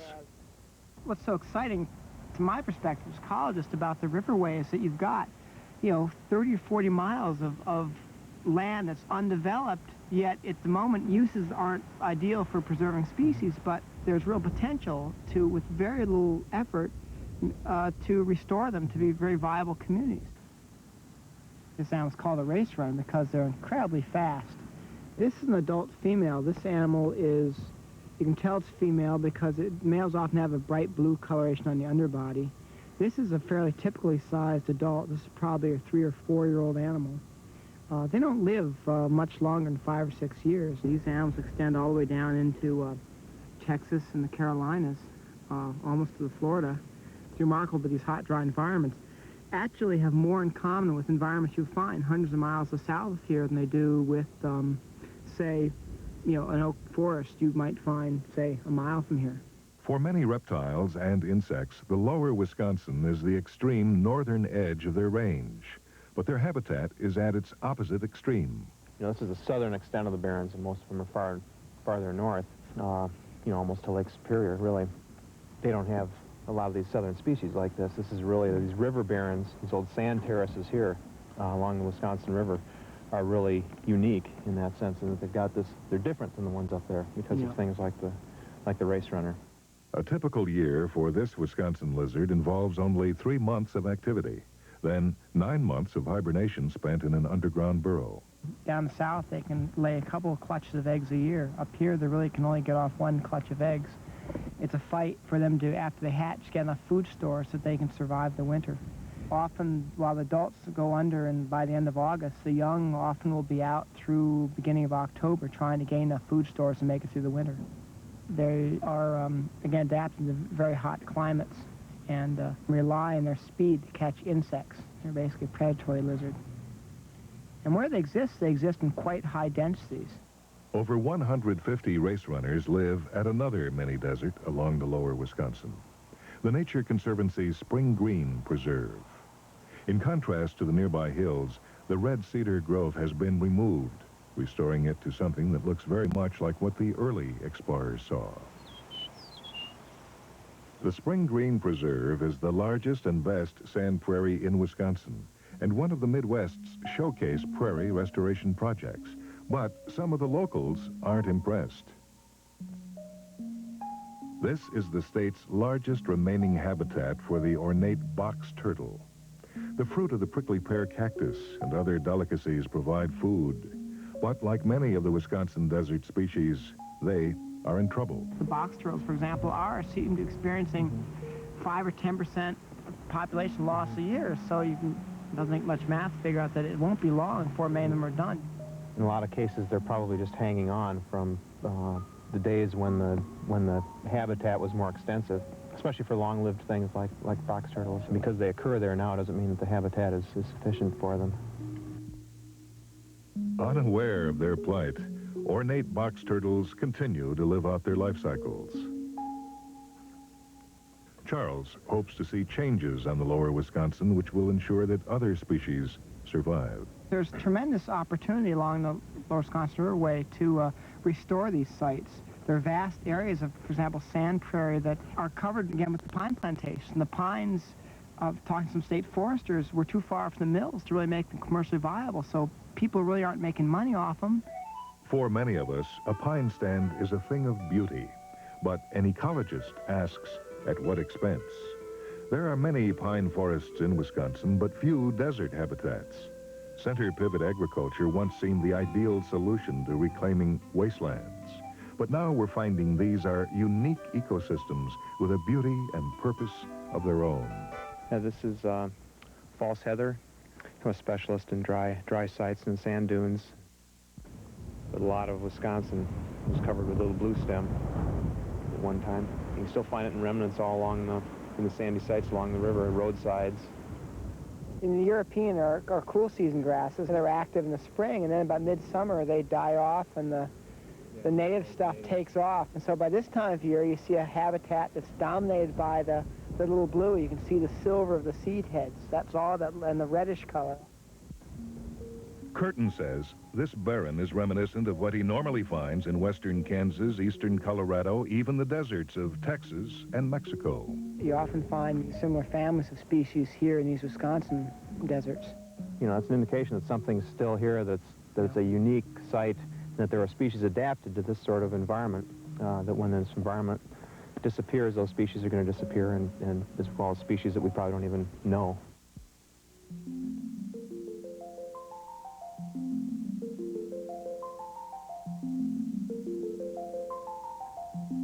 Just upriver at Muscadet lives someone else who has a special affinity for the local flora and fauna, Ellis Nelson.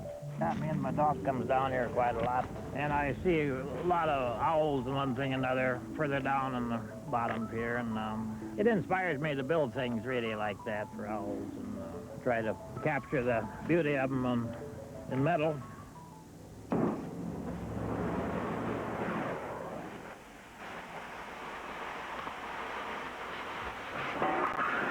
Yeah, I guess I was always interested in different type creatures of outer space and one thing and another, and imaginary, you know. Now you see that metal is flat. What I'm going to do is just give it some curve to it. By hitting.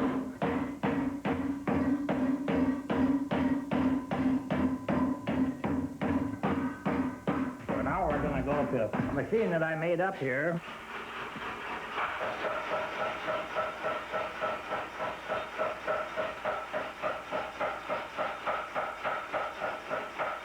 And that machine has helped me a lot for doing this sort of thing. It was difficult to do it before there.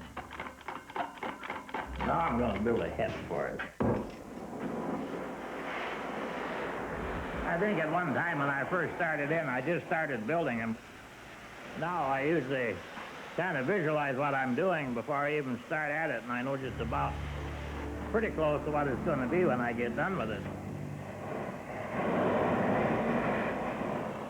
I do get to see quite a few bats. Now this year I've noticed for some reason this was not a good year for bats, to see them. There just wasn't any of them. There is a bat that does exist that's nearly that size with a foot wingspan. I've seen but 2 of them in my life in this area, and I'm 65. So now I made an outfit to hold these things here. That really helps. This is a Volkswagen jack that came with the Volkswagen. I added it onto this frame, and it works very well for what I'm using it for.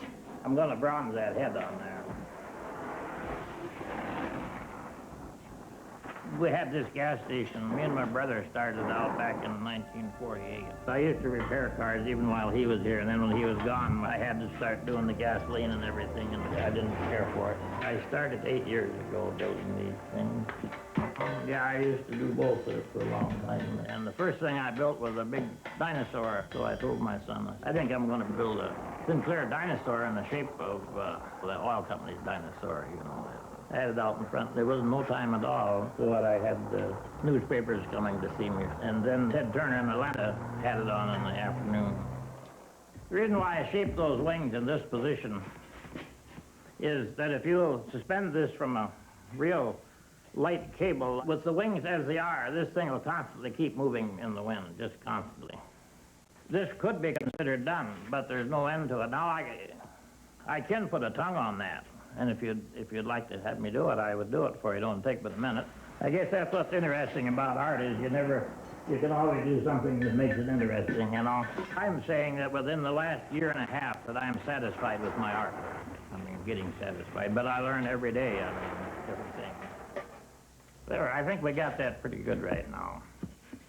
The work just keeps evolving. He's one of the most creative artists I've ever had anything to do with. You can see his mind working in the way he's working with the metal. He just keeps coming up with more shapes, different shapes. Ann Parker's an artist and teacher who's curating a show of Ellis Nelson's work. We talked about maybe doing some scary pieces. He's been doing some kind of nice, sweet pieces that people like to take home and put in their gardens, and I had remembered back that my favorite pieces were some kind of monsters. I was remembering back to those, and we talked over if he had any more of those in his mind.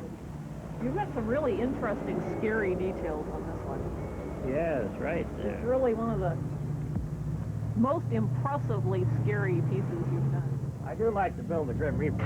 Matter of fact, you can see that the eyes reflect right back to you on that one there. He's getting more flexible about how he puts things together, and he's got a great sense of, you know, going to scrap yards and finding pieces that are wonderful pieces together. This is really a rake is what it is. So I bent it and put it up in place, and I realized right away that I had the right combination of what it took. Exactly.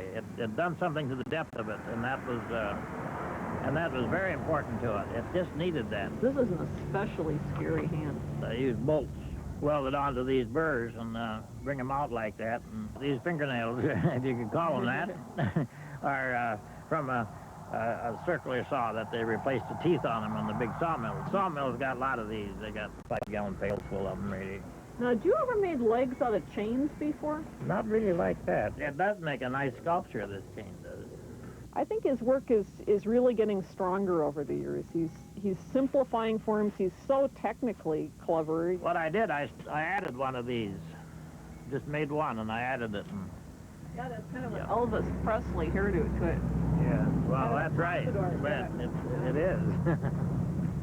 When you do animals, you really seem to be able to capture just this real good sense of movement in them. That's very important, to be able to get action and movement in your sculptures. At one point of his life, he decided that making art was where he wanted to go with his skills, and he's using these really strong life skills and making artistic forms and just getting a terrific hoot out of it. He's had a kind of success that most artists just dream of. Within a year of when he started making pieces, he had people coming up here from the Art Institute in Chicago, from the Milwaukee Art Center. I think he probably has work all over the Midwest. I know he has a few pieces in Europe.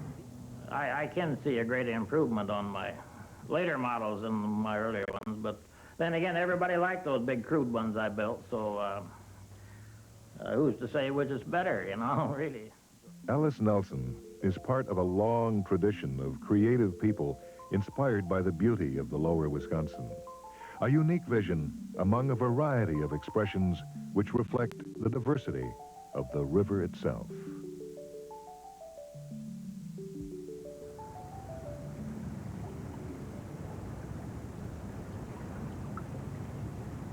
The river plays a major role in the maintenance of many of these diverse ecosystems. 2 of the lower Wisconsin's 6 forest types are dependent on its floodwaters. This is Wazeeka Bottoms, just at the corner of the confluence of the Kickapoo and Wisconsin rivers. These are real dynamic systems in the river bottoms, depending on the water levels. This woods was all underwater when I came through in mid-April. Everything, you could canoe between all the trees. But actually, that's essential to some of these woods. That they be flooded periodically. When we talk about wet music, we mean a site that's not flooded all the time and has some species that are characteristic of kind of deep soil or rich soil sites like basswood. Wet music forests are often located at a confluence because the tributary river deposits rich soil in these areas. Silver maple, swamp white oak, basswood is a characteristic combination for the wet music forest.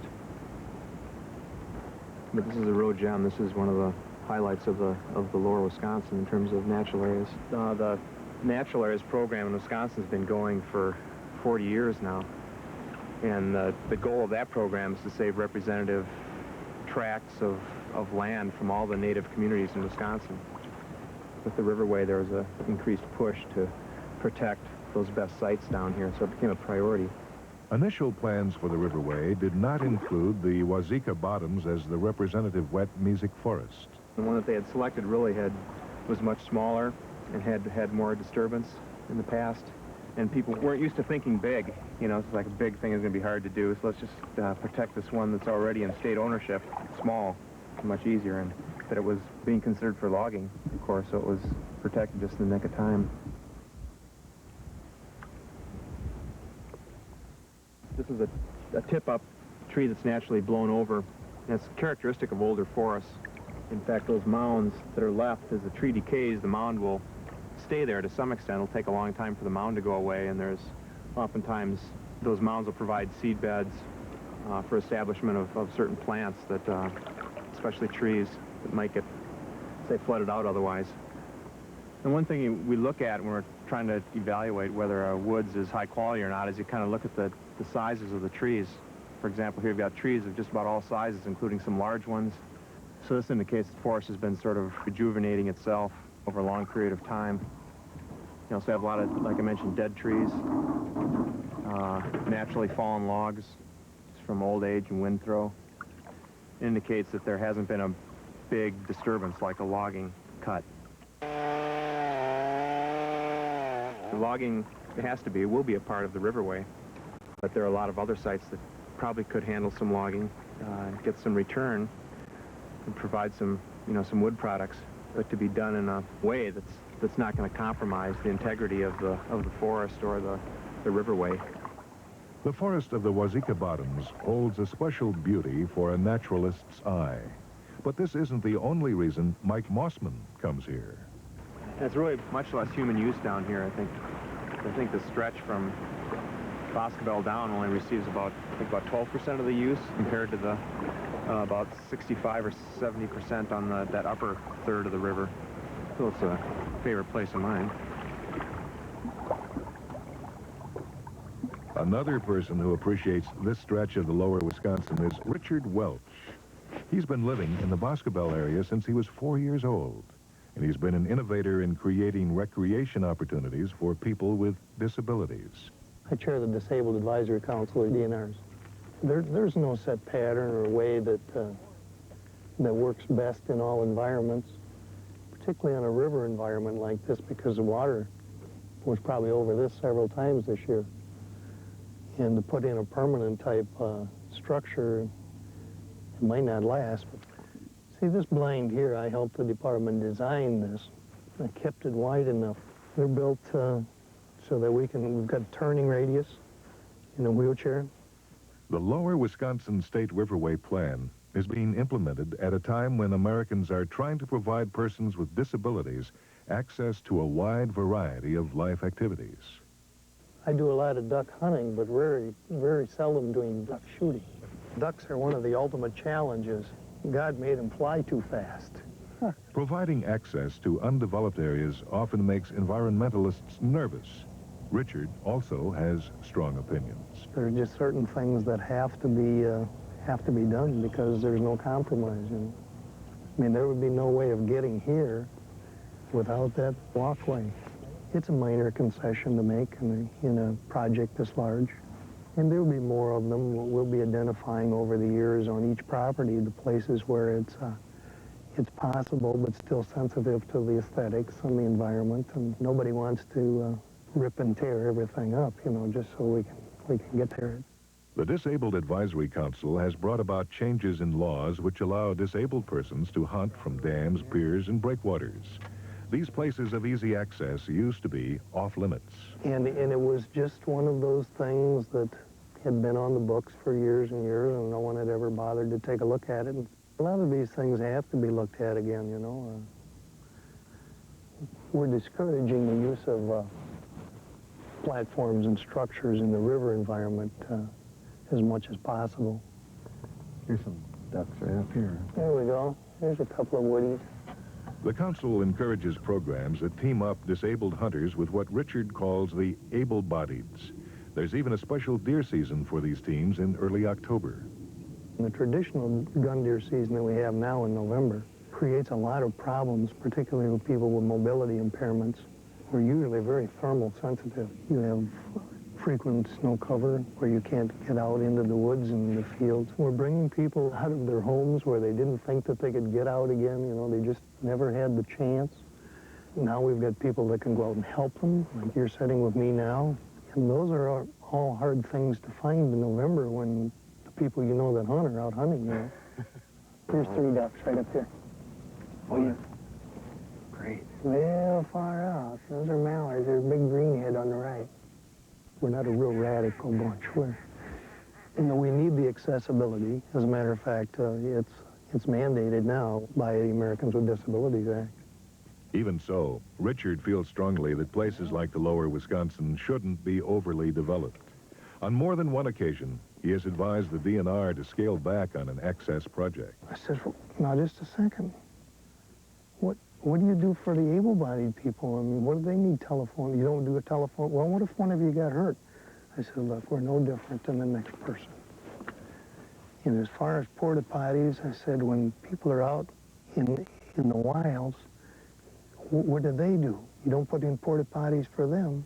That's what God built a tree for, didn't he? You know, for $200, you don't need $20,000 to go build a duck line. If I was going to spend $200,000, I'd rather have 2,000 of these than 10, right?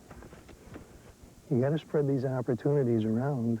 The payoff for Richard comes not just from his own recreation, but from enthusiastic calls from other disabled hunters. You got a 20 gauge that he could handle, and he got a deer. So you see, what he thought was a disability, once he got the opportunity, he's now a higher functioning person. That's what we're trying to do, is trying to eliminate that state of mind that says, well, I can't. This kind of innovative thinking will be necessary in meeting future challenges to the natural state of the lower Wisconsin. There's so much to do on the river. You think about there's a state plan that doesn't make it happen. And even the plan has a lot of things that could be improved upon. And private landowners are going to be a really big part of that. I think it's important that the government agencies begin to listen to local landowners and local people, because they're the ones that are probably our future conservationists, or some of them are present conservationists, but they're the ones that live on the land, that want to live there, and they're the ones that know an awful lot about it. As Director of Community Conservation Consultants, Dr. Rob Horwich specializes in setting up cooperative arrangements between private landowners in order to manage for the benefit of endangered plant and animal communities. And I think working with private land is real important, because most of the wild lands are actually in private hands, and the landowners, if they have enough land, are very interested to work with you, especially if you can work with them to create some economic incentives for them to protect their lands. And we've used ecotourism in that sense. His first community sanctuary, a howler monkey preserve in Belize, has received worldwide attention. Now, Rob is applying some of these same concepts closer to his home, just north of the lower Wisconsin. I live on the Kickapoo, one of the main rivers that feeds into the lower Wisconsin, and I am getting more and more encouraged in some of the work I'm doing on the Kickapoo River. The community sanctuary idea holds promise for ornate box turtles and bald eagles on the lower Wisconsin. But Rob and Mike both say that future conservation should involve human elements as well. The way we've come to think of preserves and natural areas in North America, and that we're always trying to get rid of any vestige of human evidence. The Wisconsin River has such a wealth of human history, and I hope that it, not only that we protect the heritage that's already here, but that we allow some of it to keep going on. I'm encouraged and discouraged by the Wisconsin River plan. I think it's a real good plan, and I think there's some real possibilities, but I think we have to work more closely with the landowners so that there's no real problems in this direction. Some of those landowners fear that the state riverway designation is attracting too many people to their portion of the river. It's not uncommon to see 300-400 canoes on a weekend come down the river. Paul Babington lives between Sauk City and Spring Green. We have to control the canoe that's going to go by out here, about 5 or 6 of them tied together with a boom box going wide open and their beer on tap and everybody hollering and yelling and making a racket. Virtually every river system in the United States has been developed and loved to death, and I would like to think that maybe we had enough foresight to, despite the battles and despite the problems we still got to work out, that we're going to be able to keep and maintain a piece of it that everybody can enjoy, everybody. The lower Wisconsin gives up its waters at Prairie du Chien, the place Europeans got their first look at the upper Mississippi River, a land where the native people would introduce them to a whole new world. I can understand why the Winnebagos wanted to live here, and did for such a long period of time, they and their ancestors. This is a very special part of Wisconsin. It's a very special part of North America. Wisconsin has a tremendous conservation legacy. After all, we're the state of John Muir and Aldo Leopold and Gaylord Nelson. And I think we're continuing this tremendous conservation legacy. John Muir botanized this lower part of the river, and he lived with a family near Prairie du Chien. Muir is just another one of many people that traveled this river and left a legacy for us. Leopold, all the early explorers, some of the famous naturalists of the 1800s were here. We hope it's still going to have that for the future naturalists as well. I mean, if you don't have places like this to go and to explore and learn from, where to go? There's still a lot of work to be done.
This is Wisconsin Public Television.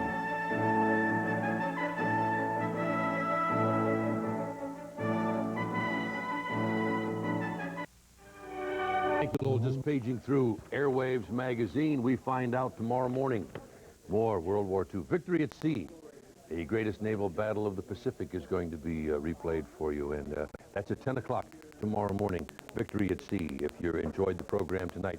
Now, we talk about a wide variety of programming. 1 minute, 50 seconds left to Woodstock. Woodstock is coming up in Utah. That's variety programming, folks. We go from D-Day Remembered to Woodstock. We've got a special premium, a double cassette that we'll be telling you about a little bit later, with extra 30 minutes of never-before-seen footage. Just a little hint to let you know what's coming up next. You can still get in on the program that you just saw. We've got a great book on World War II, and it virtually is, and it's an historical document on World War II Lowell talked earlier about the fact that he owns one. You've got the great presentation of the D-Day Remembered. You don't have to get a second or third generation. A nice, clean, crisp copy can be yours at the $80 level. Pick either the or at the $120 level. You will get both of these. Terry. You know, Steve, whether it's World War II or whether it's Woodstock Remembered, a pledge drive like this doesn't take place without the effort of a lot of volunteers. And volunteers are also people that happen to be hungry once in a while, and we've got several food donors, our sponsors of Wisconsin Public Television as well, who are really strong participants in the kind of teamwork it takes to make a pledge drive like this work. We're trying to figure out how the phones are already ringing as we move from one, and here goes another one. It must be an anticipation. We've got Woodstock is going to be coming up in just a few short seconds, 25, 26 seconds. We are glad, really glad that you're part of Wisconsin Public Television as we make the transition from World War II to Woodstock Remembered. There's going to be some opportunities for you to sit back and listen to what took place in Woodstock several years ago.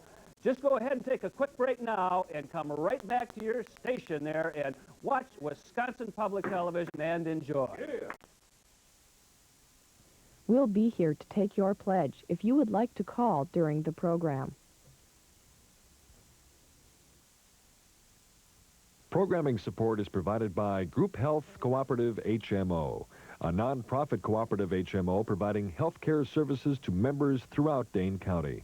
And Wisconsin Trails Magazine, a complete guide to secret places, fascinating people, and exciting journeys, dedicated to preserving Wisconsin's history, culture, and environment.